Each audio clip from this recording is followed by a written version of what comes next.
अस्सलाम वालेकुम। Next topic है हमारे पास scalar triple product chapter number 3 में। स्केलर ट्रिपल प्रोडक्ट में क्या होता है, इसमें हमारे पास 3 वेक्टर्स होंगे। इनको हम ए डॉट बी क्रॉस सी या ए क्रॉस बी डॉट सी की फॉर्म में लिखेंगे और इसको लिखने का, इसको रिप्रेजेंट करने का मेथड, इसकी एक और नोटेशन क्या है, इसको हम स्क्वायर ब्रैकेट में ए बी सी की फॉर्म में लिख सकते हैं। ये भी स्केलर ट्रिपल प्रोडक्ट को रिप्रेजेंट करता है। स्केलर ट्रिपल प्रोडक्ट को बेसिकली आपने कंपोनेंट की फॉर्म में किस तरह से लिखना है, लाइक ए बी सी आपको 3 वेक्टर्स गिवन है, आपने ए डॉट बी क्रॉस सी को कंपोनेंट्स की फॉर्म में लिखना है। तो देखिए सबसे पहले आपने बी क्रॉस सी को फाइंड आउट करना है with the help of its formula. जब उसको फाइंड आउट कर लिया तो इसके साथ वेक्टर ए का डॉट प्रोडक्ट लें। डॉट प्रोडक्ट में क्या होगा, इसका फर्स्ट कंपोनेंट इसके फर्स्ट कंपोनेंट से मल्टीप्लाई होता है, देन प्लस ए का सेकंड कंपोनेंट बी क्रॉस सी के सेकंड कंपोनेंट से मल्टीप्लाई होगा, फिर थर्ड ए का थर्ड कंपोनेंट बी क्रॉस सी के थर्ड कंपोनेंट से मल्टीप्लाई होगा। तो इसको लिखने के लिए ये सारा आपके पास क्या आ गया, ये इसके कंपोनेंट फॉर्म में रिप्रेजेंट हो गया। अब आप अगर थोड़ा सा कंसंट्रेट करें तो इसको हम डिटर्मिनेंट की फॉर्म में लिख सकते हैं। किस तरह से, x1 y1 z1 first row के एलिमेंट्स। देखिए फर्स्ट एलिमेंट आपके पास x1 आ गया, ये क्या है, ये बेसिकली आपके पास रिमेनिंग एलिमेंट्स का डिटर्मिनेंट है। y2 z3 minus z2 y3, फिर माइनस सेकंड के साथ साइन होता है माइनस का, minus y1 into x2 z3 minus z2 x3, फिर plus z1 into x2 y3 minus y2 x3। तो इस तरह इसको आप डिटर्मिनेंट की फॉर्म में लिख सकती हैं। इससे यही चीज़ जो है आपके पास आ रही है, जब हम डिटर्मिनेंट ओपन करेंगे तो यही चीज़ आती है। सो इट मीन्स कि स्केलर ट्रिपल प्रोडक्ट का फार्मूला क्या बन गया कि A dot B cross C is equal to first vector के कंपोनेंट फर्स्ट रो में, सेकंड वेक्टर के कंपोनेंट सेकंड रो में, थर्ड वेक्टर के कंपोनेंट थर्ड रो में। नेक्स्ट आपको एक छोटा सा थ्योरम गिवन है, इसमें कहते हैं कि for any vectors a B and c आपने क्या प्रूव करना है कि ये तीनों जो आपके पास स्केलर ट्रिपल प्रोडक्ट है वो आपको एक ही आंसर देंगे। Like a dot B cross c, b dot c cross a, c dot a cross b, इन तीनों से आपके पास एक ही वैल्यूज़ आती हैं। इनको आपने इसी तरह से डिटर्मिनेंट की फॉर्म में ही प्रूव करना है, इनकी रोज़ को इंटरचेंज करके। ठीक है, तो इसको ट्राई कर लें, बहुत इजी है, इतना मुश्किल प्रूफ नहीं है। जस्ट फॉर योर कंसेप्ट जो है इसको एक नज़र आप देख लें। नेक्स्ट आपके पास है कि scalar triple product of i j and k. तो i dot j cross k is equal to j dot k cross i is equal to k dot i cross j. ये सब आपके पास क्या हो जाएंगे, इक्वल टू 1। और second I dot, अगर हम जे क्रॉस के की जगह पे के क्रॉस जे लिख दें तो आंसर आपको देगा -1, इसलिए क्योंकि क्रॉस प्रोडक्ट एंटी कम्यूटेटिव है। अगर ये आपको 1 दे रहा है तो इसको के क्रॉस जे लिखने से वो आपको -1 देगा। फिर अगर जे डॉट के क्रॉस आई आपको 1 देता है तो जे डॉट आई क्रॉस के आपको -1 देगा। अगर के डॉट आई क्रॉस जे 1 देता है तो के डॉट जे क्रॉस आई आपको -1 देगा। फिर इस टॉपिक में कहते हैं कि scalar and dot and cross product are interchangeable in scalar triple product.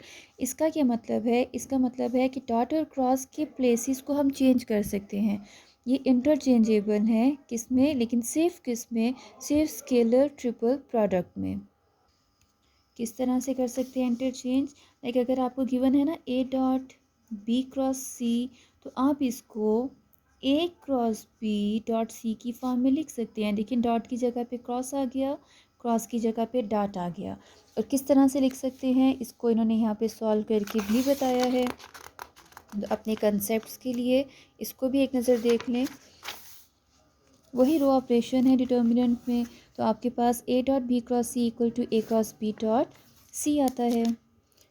फिर इसी तरह से नेक्स्ट आपके पास है area volume of the parallelepiped.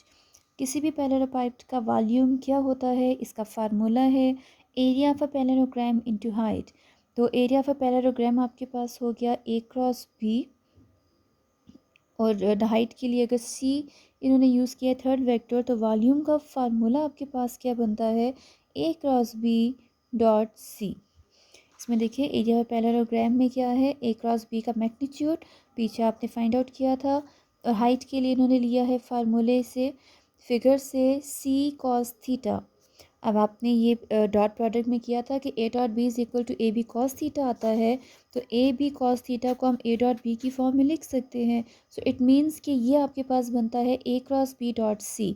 तो वॉल्यूम क्या हो गया, ए क्रॉस बी डॉट सी, या आप इसको ए डॉट बी क्रॉस सी भी लिख सकते हैं, क्योंकि क्रॉस एंड डॉट प्रोडक्ट क्या है, वो इंटरचेंजेबल हैं। फिर वॉल्यूम ऑफ अ टेट्राहेड्रन क्या है, volume of a tetrahedron equal to 1/6 A B C. A B C क्या है, स्क्वायर ब्रैकेट्स में ये आपके पास स्केलर ट्रिपल प्रोडक्ट है। तो volume of a tetrahedron is equal to 1/6 a dot B cross c, scalar triple product which is a dot B cross c. फिर example देखें, example में आपको कहा गया है कि find the volume of a parallelepiped, फार्मूले में सिर्फ इनकी वैल्यूज़ को पुट करना है स्केलर ट्रिपल प्रोडक्ट में। और इसी तरह find the volume of a tetrahedron, tetrahedron का जो फार्मूला आपने किया है कि volume is equal to 1/6 into scalar triple product, और स्केलर ट्रिपल प्रोडक्ट किसकी इक्वल है, component of first vector, second vector and third vector. आपको तीनों वेक्टर जो हैं वो इसमें गिवन है। तो 1/6 एज इट इज़ रहेगा, इसका डिटर्मिनेंट फाइंड आउट किया आपने। डिटर्मिनेंट फाइंड आउट करने के बाद एक्सपेंडिंग बाय फर्स्ट रो आप करती हैं तो भी ठीक है। फर्स्ट रो से क्या हो जाएगा, first element into determinant of remaining elements, then -0 into determinant of remaining +2 into determinant of remaining elements. Simplify किया, आपके पास आता है -54 divided by 6, and after cutting volume of tetrahedron आपके पास आता है इक्वल टू 9। ठीक है, इसमें माइनस साइन को इग्नोर किया है। इग्नोर करने का रीज़न क्या है, क्योंकि वॉल्यूम कभी भी नेगेटिव तो नहीं होगा ना, वो तो कोई ना कोई आपको पॉजिटिव एक क्वांटिटी देगा, राइट। फिर नेक्स्ट एग्जांपल है, show that the points A B C and D are coplanar. Coplanar points क्या होते हैं, टू और मोर वेक्टर्स या two or more points are said to be coplanar if they lie in the same plane or parallel to the same plane. अगर वो एक ही plane में लाई करते हैं या एक ही प्लेन के पैरेलल होते हैं, so that are called coplanar. अगर नहीं होते तो फिर वो नॉन कोप्लेनर हैं। आपने बताना है कि क्या ये पॉइंट्स कोप्लेनर हैं या नहीं। ये पॉइंट्स क्या हैं, ये वेक्टर्स बनाते हैं A B C D. So let's suppose A B जो है वो वेक्टर ए है, बी सी वेक्टर बी है, सी डी वेक्टर सी है। ये वेक्टर फाइंड आउट किस तरह करने हैं, A B C C D किस तरह फाइंड आउट करना है, ये बहुत दफ़ा पीछे कर चुके हैं। Like a O plus O भी हो जाएगा, फिर माइनस ओ ए प्लस ओ भी हो जाएगा, और आपके पास आएगा O B minus O A. So it means के वेक्टर ए और vector B, vector C, vector D आपके पास वैल्यूज़ हैं। इसका पोजीशन वेक्टर ओ ए क्या हो जाएगा, 4i - 2j + k। Position vector of B क्या हो जाएगा, 5i + j + 6k। फिर इसका पोजीशन वेक्टर ओ सी क्या है, 2i + 2j - 5k। O D is 3i + 5j + 0k, means कि 0 नहीं लिखेंगे। तो इसी तरह हमने जब इनके पोजीशन वेक्टर्स को माइनस किया तो हमारे पास vector A B and C आता है। ए इक्वल है i + 3j + 5k after subtraction, B आता है 3i + j - 11k, सी आता है i + 3j + 5k। ठीक है, अब ये 4 पॉइंट्स कोप्लेनर होंगे अगर ये वेक्टर्स कोप्लेनर हैं तो। और ये कोप्लेनर कब होगा, जब इसका स्केलर ट्रिपल प्रोडक्ट जो है वो ज़ीरो होगा। आप यहाँ देखें, आपके पास प्रॉपर्टीज़ की बने स्केलर ट्रिपल प्रोडक्ट की। स्केलर ट्रिपल प्रोडक्ट की एक प्रॉपर्टी क्या है कि ये आपको वॉल्यूम ऑफ अ पैरेललोपाइड देता है, जिसका फार्मूला ये है जो भी आपने पीछे किया। फिर इसी तरह से two of the three vectors are equal and the value of the scalar triple product is zero. अगर दो या तीनों वेक्टर इक्वल होते हैं तो फिर स्केलर ट्रिपल प्रोडक्ट ज़ीरो होगा। क्यों, क्योंकि अगर वो इक्वल होते हैं कम से कम दो वेक्टर भी, तो डिटर्मिनेंट की प्रॉपर्टी क्या है कि कोई सी दो रोस या कॉलम इक्वल आते हैं सेम आते हैं, आइडेंटिकल आते हैं, तो उसका डिटर्मिनेंट ज़ीरो होगा, तो इसीलिए वो भी ज़ीरो होगा। थर्ड प्रॉपर्टी क्या है कि अगर स्केलर ट्रिपल प्रोडक्ट ज़ीरो होता है, ये कब पॉसिबल है? If and only if three vectors are coplanar. अगर वो वेक्टर कोप्लानर होते हैं तो उनका स्केलर ट्रिपल प्रोडक्ट जो है वो ज़ीरो आता है। अब इस एग्जांपल में आपने क्या बताना है कि ये कोप्लानर है या नहीं। 4 पॉइंट्स कब कोप्लानर होंगे? जब उनके वेक्टर्स जो हमने फाइंड आउट किए हैं वो कोप्लानर हैं। और वेक्टर्स कब कोप्लानर होंगे? जब उनका स्केलर ट्रिपल प्रोडक्ट जो है वो ज़ीरो होगा। तो चेक करते हैं इसको। इसका जब हमने स्केलर ट्रिपल प्रोडक्ट तीनों वेक्टर्स का फाइंड आउट कर लिया तो वो आपके पास इक्वल आता है ज़ीरो के। सो इट मीन्स कि अगर स्केलर ट्रिपल प्रोडक्ट ज़ीरो आता है तो ये 4 पॉइंट्स, ये वेक्टर्स क्या हैं? ये इक्वल टू ज़ीरो हैं। अब इसमें जो एक्सरसाइज के क्वेश्चन हैं इसके हिंट्स देखें कि find the volume of a parallelepiped whose edges are represented by this. Volume का फार्मूला पीछे आपने किया है, उसमें इसकी वैल्यूज़ को पुट करें तो आपके पास required after simplification required volume आएगा पैरेलल पाइप का। Verify that the triple product of i minus j, j minus k and k minus i is zero. आपने प्रूफ करना है, वेरीफाई करना है कि इन तीन वेक्टर का ट्रिपल प्रोडक्ट जो है वो ज़ीरो है। तो ट्रिपल प्रोडक्ट के फार्मूले में इनको लिखें, इसका डिटर्मिनेंट फाइंड आउट करें, वो आपके पास ज़ीरो आएगा। किस तरह से लिखेंगे? डिटर्मिनेंट में इसके कोफिशिएंट्स लिखेंगे। कोफिशिएंट क्या होगा? फर्स्ट वेक्टर का कोफिशिएंट 1 माइनस 1 ज़ीरो, फिर सेकंड का 0 1 माइनस 1, थर्ड का आपके पास होगा -1 0 एंड 1। एंड नेक्स्ट वन आपके पास क्या है? Do the points this and this lie in a plane. क्या ये एक ही प्लेन में लाई करते हैं या नहीं करते? अभी आपने ये एग्जांपल की है कि जिसमें 4 पॉइंट्स गिवन है, इनके 3 वेक्टर्स आप फाइंड आउट कर लें। लेट सपोज ये A B C and D है, तो आपने A B C and C D को फाइंड आउट कर लिया।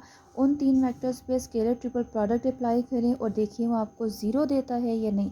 अगर ज़ीरो देता है सो इट मीन्स कि ये एक ही प्लेन में लाई करते हैं, ये कोप्लानर हैं। फिर नेक्स्ट आपको गिवन है कि for what value of C the following vectors are coplanar. इसमें आपको